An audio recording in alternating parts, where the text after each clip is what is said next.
आप सभी को मेरा प्रणाम। अष्टावक्र महागीता पहले प्रकरण का दूसरा श्लोक।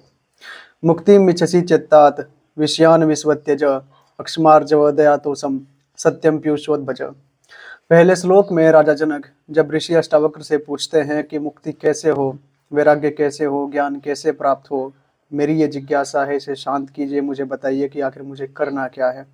मैं अपने जीवन से बड़ा परेशान हूँ, बड़ा व्यथित हूँ, मुझे मार्ग दिखाइए। तो दूसरे श्लोक में अष्टावक्र क्या कहते हैं?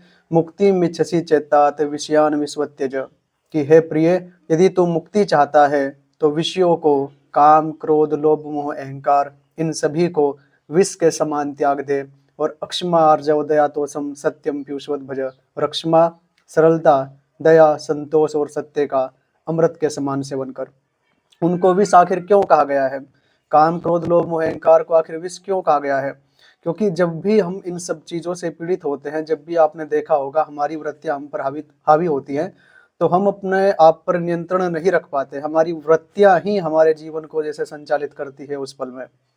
तो कहीं ना कहीं हमारी जो वृत्तियां हैं वो एक तरीके से हमें बंधन में डालती हैं। होश पूर्वक यदि हम किसी कृत्य में उतर सके तब तो हम उस कृत्य के पार उठ गए।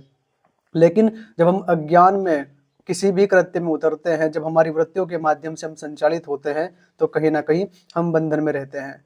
तो अष्टावक्र कहते हैं कि अक्षमा, तुम्हें अक्षमा के गुण को विकसित करना है, क्योंकि मन होता है किसी ने हमारे साथ बुरा कर दिया उससे बदला लेने का, लेकिन तुम्हें उसे क्षमा करना है, तुम्हें उसे माफ करना है और आगे बढ़ जाना है। सरलता, तुम्हें सरल होना है, जैसे एक छोटा बच्चा सरल होता है। तुम्हें चालाक नहीं होना है, तुम्हें कुटिल नहीं होना है, तुम्हें जटिल नहीं होना है, तुम्हें सरल होना है। सत्य, तुम्हारे जीवन में सत्य का आचरण होना चाहिए। अक्षमा, सरलता, दया, तुम्हारे जीवन में दया होनी चाहिए। दया का अर्थ है कि तुम दूसरों की पीड़ा को, उनके दुख दर्द को अनुभव कर सको। दया प्रेम का ही एक रूप है। और संतोष, और जो भी अस्तित्व फिर तुम्हारे साथ कर रहा है, तुम्हारे जीवन में कर रहा है, उसके प्रति तुम अनुग्रहित हो। तुम अपने जीवन से कोई शिकायत ना करो। और जब तुम इन सब चीज़ों को साध लोगे तो कहीं ना कहीं मुक्ति देर अबेर तुम्हारे मार्ग पर तुम्हारी राह देख रही है।